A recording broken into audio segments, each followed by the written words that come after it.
Hola, soy Alibe Peñalosa Juárez de la Escuela Superior de Psicología de la UAGRO y hoy voy a hablar acerca de un tema muy común en Latinoamérica, pero del cual normalmente no se abordan las consecuencias psicológicas tanto de la persona como sus familiares que deja atrás.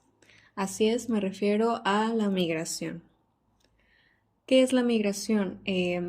La migración es un elemento que se establece por la necesidad de búsqueda de recursos y lugares benéficos, intereses económicos, etc. Para esto hay que distinguir entre un emigrante y un inmigrante. El emigrante es el que sale del país, mientras que un inmigrante es el que entra al país. Asimismo, están los migrantes regulares, que salen con los documentos permanentes, y los irregulares, que son los indocumentados. Hay casos donde los niños migran sin algún acompañante. Entre los factores de esta situación se encuentra, por ejemplo, la falta de oportunidades de empleo juvenil en zonas rurales y su propia percepción de las oportunidades que ofrecen las ciudades. También puede formar parte de la estrategia de supervivencia familiar, ya que la migración de un niño disminuye el coeficiente de dependencia del hogar, incluso si el niño no gana lo suficiente para ahorrar. La educación es otra de las razones por la que los niños migran. Gracias a la migración, muchos niños esperan acrecentar su capital humano mediante la escolarización y el desarrollo de competencias.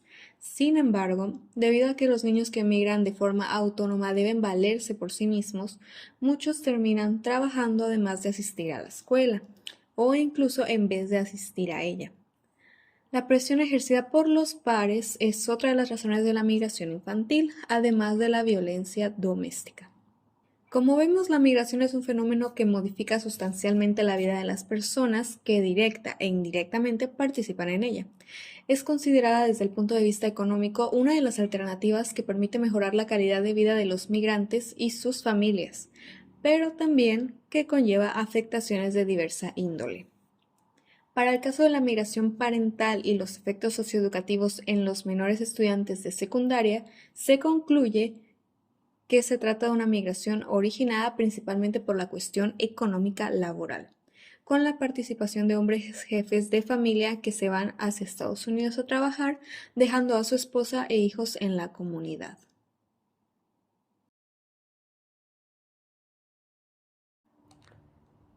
Hablando de la teoría de la personalidad migrante, se sostiene que la personalidad y otros factores psicológicos interactúan con los factores medioambientales y las oportunidades para producir la conducta migratoria, presentando en los que deciden migrar una alta motivación de logro, es decir, esta preocupación recurrente de sobrepasar los propios estándares de excelencia o hacer algo único y retador de poder, además de baja motivación de afiliación, una baja centralización en la familia y una alta centralización en el trabajo.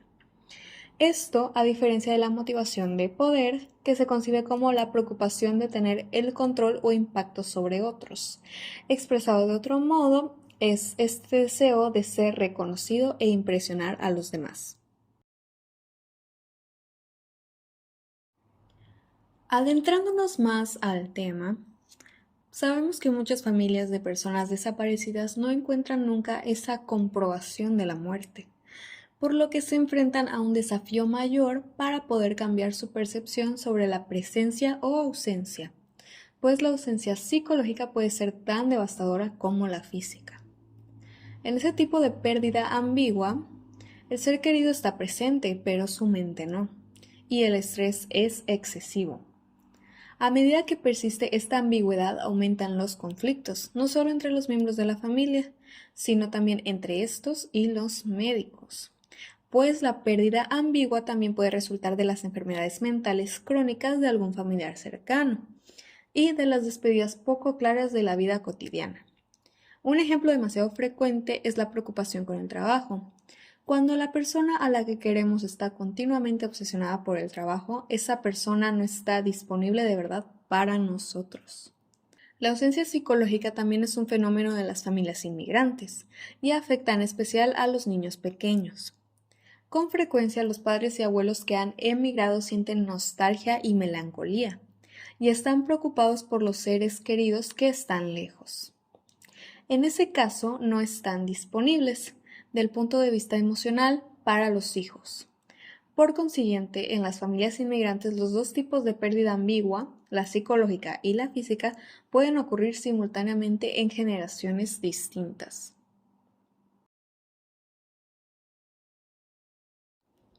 Y siguiendo esta misma línea, nos encontramos con el síndrome del inmigrante con estrés crónico y múltiple. Pero antes debemos entender por estrés a un desequilibrio sustancial entre las demandas ambientales percibidas y las capacidades de respuesta del sujeto.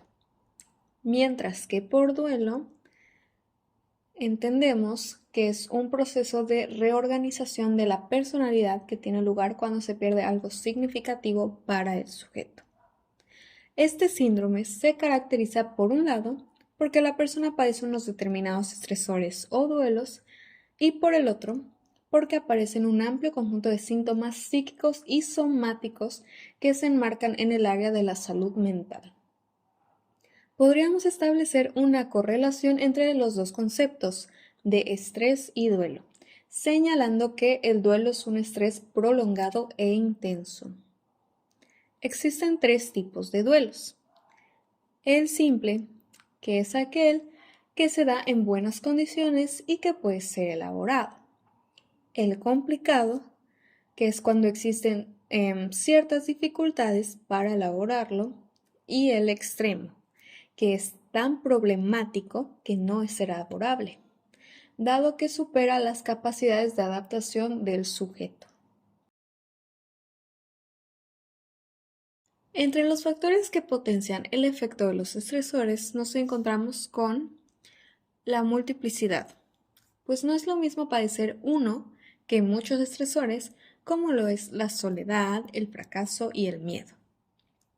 El segundo es la cronicidad, porque no es lo mismo padecer una situación de estrés unos días o unas semanas que padecerla durante meses o incluso años, ya que el estrés es acumulativo. El tercero es la intensidad y la relevancia de los estresores. Y es que lógicamente hacemos referencia a estresores límite, a un estrés crónico múltiple y extremo. Después está la ausencia de sensación de control, pues si una persona padece estrés pero conoce la manera de salirse de él, reacciona de modo más sereno. Después nos encontramos con la ausencia de una red de apoyo social. Hay que tener en cuenta que a esos estresores señalados se le han de añadir los clásicos de la migración, como lo es el cambio de lengua, de cultura, de paisaje, etc.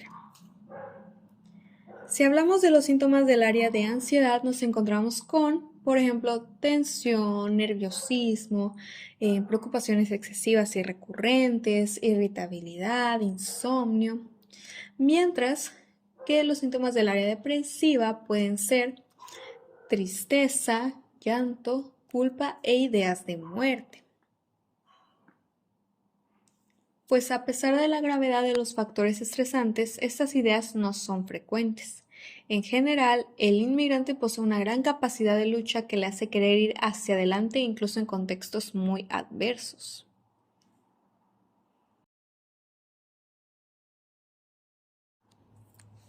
El estrés puede influir en la salud física de varias maneras, como por ejemplo, aumentando el riesgo de que se desarrollen determinadas enfermedades o facilitando una peor evolución de las enfermedades que ya se han desarrollado, incluso dificultando el manejo de estas enfermedades o la capacidad para adaptarse a ellas.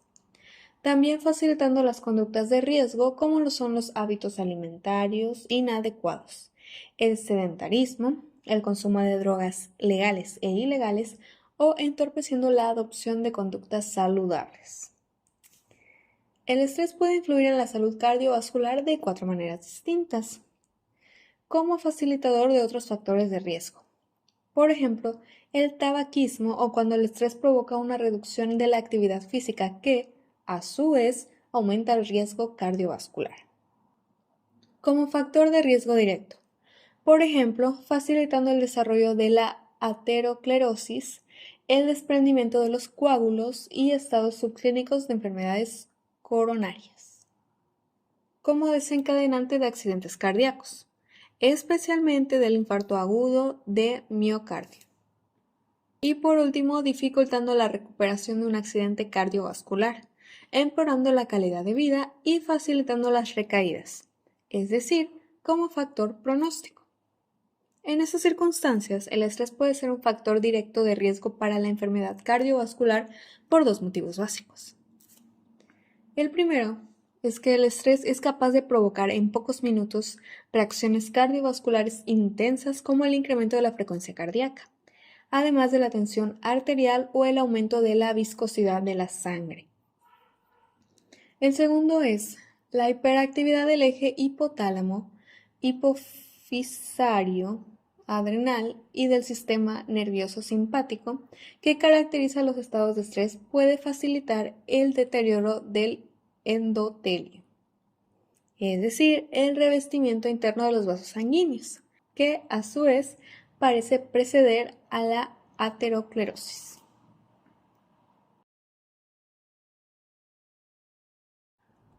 Bueno, como mencionábamos, el estrés es la incapacidad para manejar las demandas del entorno. Puede ejercer el sorprendente efecto de convertir esta respuesta de estrés en nociva y de modificar nuestro organismo poniendo en peligro nuestra salud, haciéndonos más vulnerables a algunas enfermedades o empeorando el curso de las que padecemos. Estos problemas físicos son causados por una respuesta fisiológica sostenida frente a una amenaza continuada. A esta respuesta, cuyo objetivo es contrarrestar la amenaza y recuperar el equilibrio fisiológico lo antes posible. Se denomina estrés.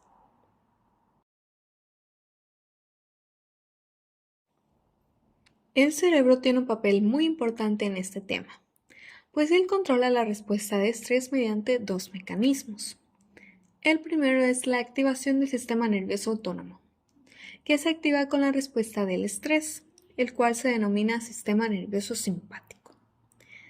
Este controla la secreción de las hormonas adrenalina y noradrenalina, que son las responsables de incrementar rápidamente el funcionamiento de varios órganos corporales como el corazón. La otra parte del sistema nervioso autónomo que participa en el estrés es el sistema nervioso parasimpático, el cual se encarga de reducir la actividad de varios sistemas. Y el segundo mecanismo es la secreción de hormonas, especialmente a través del eje hipotálamo hipofisario adrenal. La principal hormona del estrés es el cortisol. Sus funciones incluyen la regulación del nivel sanguíneo de glucosa. También participa en la obtención de energía mediante el metabolismo de los carbohidratos, las proteínas y las grasas. Regula el sistema inmunológico y la tensión arterial. Además, tiene un efecto antiinflamatorio. A principios de los años 70, J. M. Weiss descubrió que las lesiones de la pared gástrica debidas al estrés no dependían del tipo de estresor al que era sometido el individuo, sino que se creyera que no podría controlarlo. Por consiguiente, únicamente las amenazas incontrolables e impredecibles producen un verdadero estrés. El proceso que culmina en un estado de estrés se inicia cuando el individuo detecta una circunstancia adversa. En ese momento realiza una primera evaluación del grado de amenaza que representa para su integridad física y para su bienestar.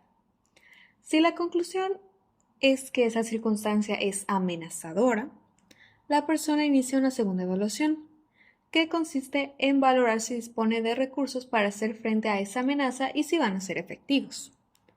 Únicamente en el caso de que la conclusión final sea que existe una amenaza que no va a poder superarse, produce una respuesta de estrés sostenido. Podemos decir que el estrés es perjudicial cuando el individuo no es capaz de hacer frente a una amenaza porque su capacidad está disminuida o porque las demandas del entorno sobrepasan a su capacidad de respuesta. Cuando para hacer frente a la amenaza el individuo tiene que hacer cambios tan intensos o durante tanto tiempo que acaban siendo perjudiciales.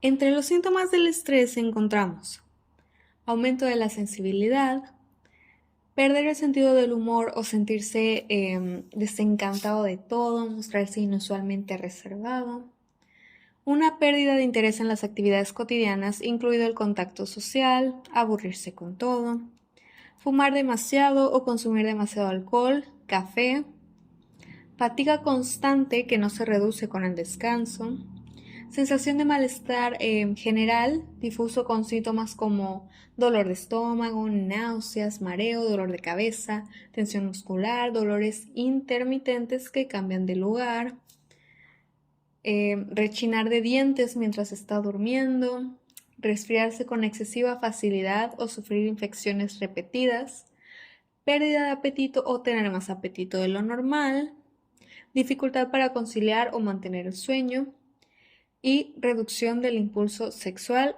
entre muchas otras.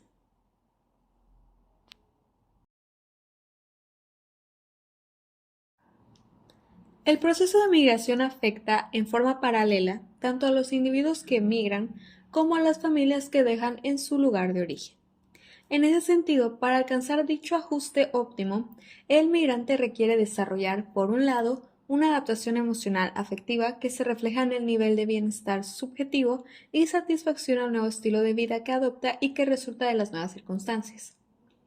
Mientras que, por otro lado, una adaptación sociocultural y conductual, la cual se puede observar a través del aprendizaje de habilidades y conocimientos culturalmente apropiados del lugar de destino.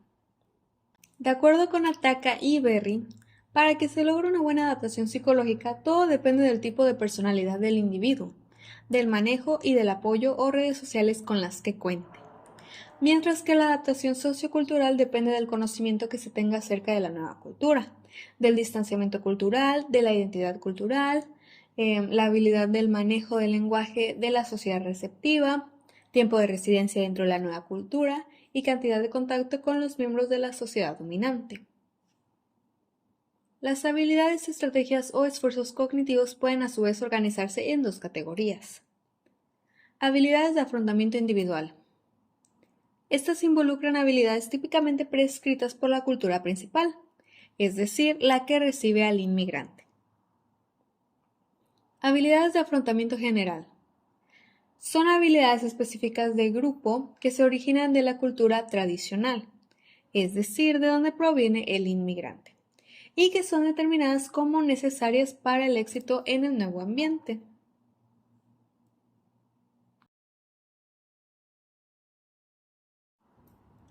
Dentro de las habilidades de afrontamiento individual, Lazarus y Folkman describen 4 modos básicos de afrontamiento. Estrategias instrumentales o confrontación o acción directa. Son aquellas dirigidas hacia el manejo de la amenaza o el estresor mismo, en forma directa y precisa a través de hacer cosas para solucionarlo, implementar nuevas estrategias de solución y actuar. Estrategias intrapsíquicas. Son aquellas dirigidas principalmente a regular o minimizar el conflicto emocional acompañante, a través de minimizar el valor que se le da a la emoción negativa y buscar autoafirmación de las emociones positivas.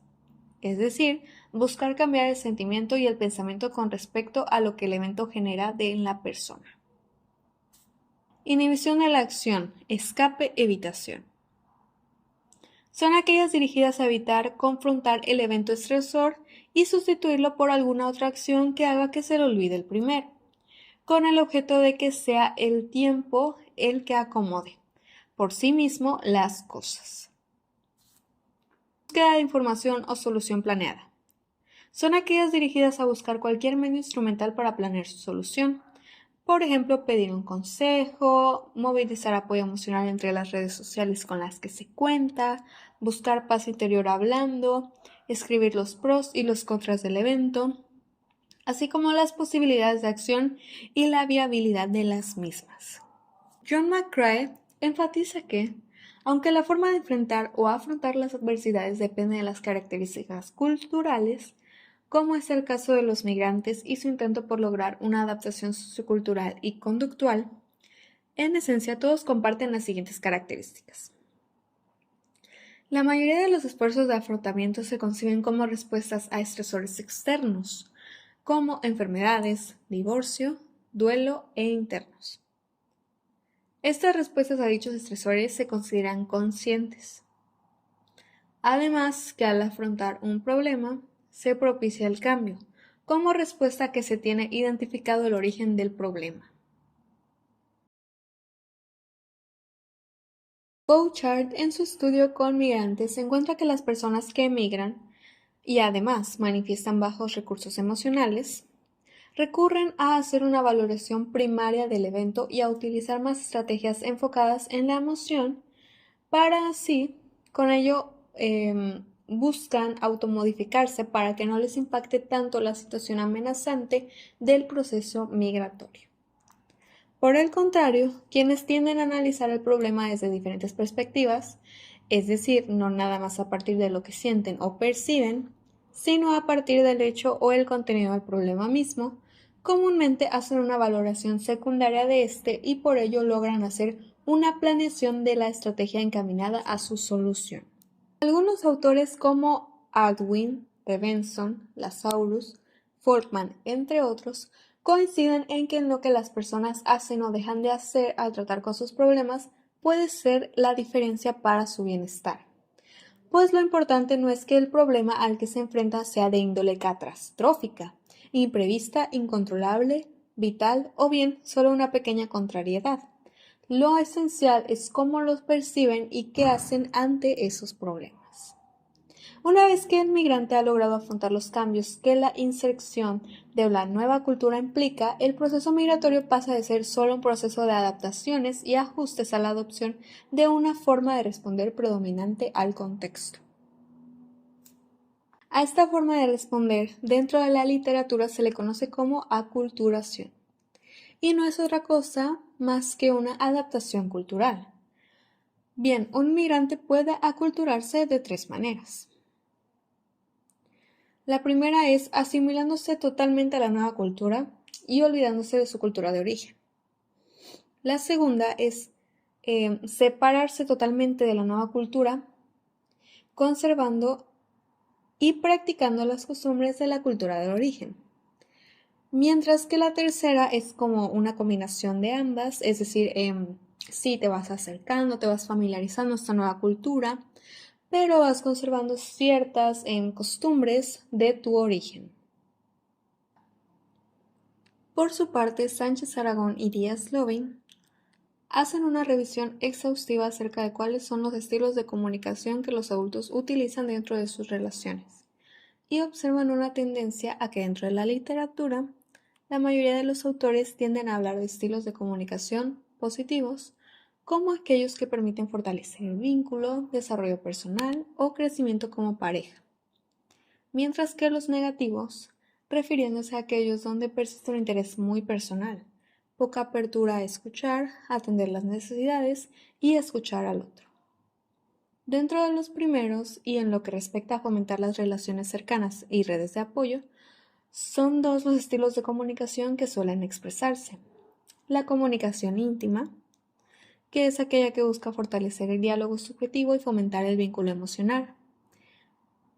Y la comunicación funcional, que es aquella que se establece como una forma de organizar y distribuir todo lo referente a las tareas del hogar, del cuidado, atención y educación de los hijos. Para esto, el afrontamiento es parte de los recursos con que cuenta una persona y que se expresan a través de esfuerzos cognitivos y conductuales. Una red de apoyo social es el conjunto de relaciones que integran a una persona con su entorno social o con personas con las que se establecen vínculos solidarios y de comunicación para resolver necesidades específicas. Son de extrema importancia, ya que la persona migrante deja todo atrás. Tal vez ya no cuente con una familia, con economía, con el estilo de vida que estaba acostumbrado. Y con estas redes de apoyo todo se volverá más llevadero.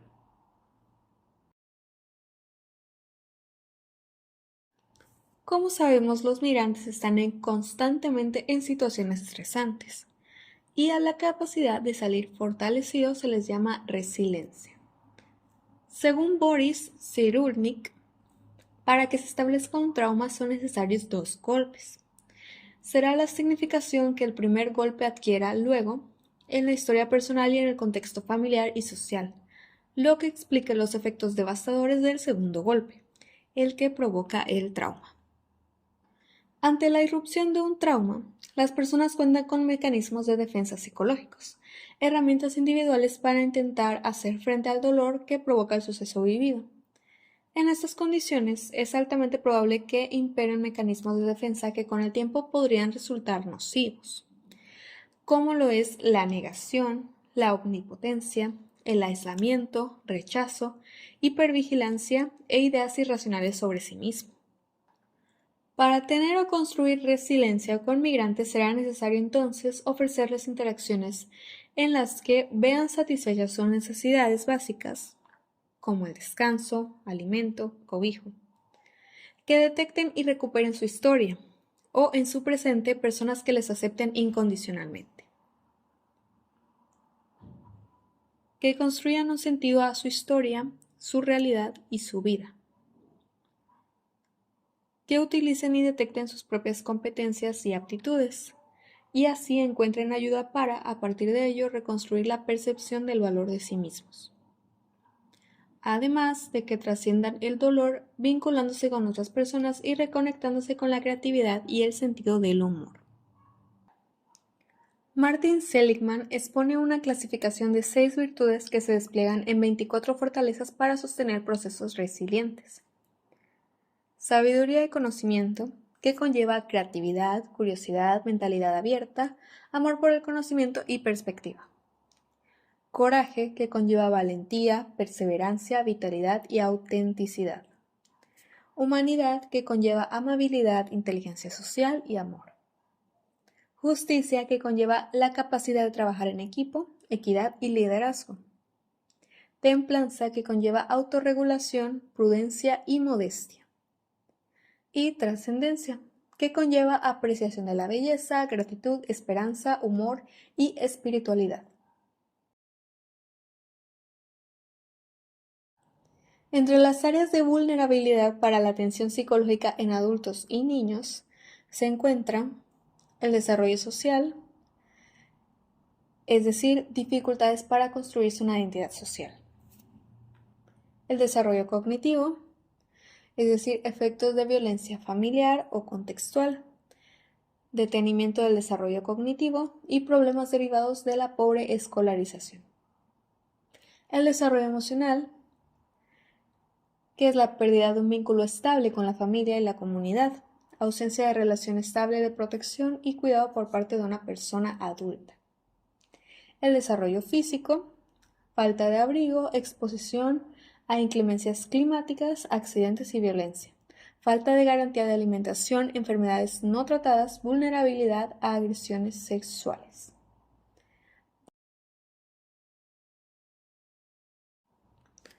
Y como punto final, los migrantes y refugiados pueden buscar ayuda en instituciones como por ejemplo el ACNUR, Ayuda para Refugiados y Solicitantes de la Condición de Refugiados, también el Sistema Nacional de Protección de Niñas, Niños y Adolescentes, las Procuradurías del Sistema Nacional, Estatal y Municipal para el Desarrollo Integral de la Familia, Procuradurías Nacionales, Estatales y Municipales de Protección de Niñas, Niños y Adolescentes, y la Unidad de Política Migratoria, además del registro e identidad de personas.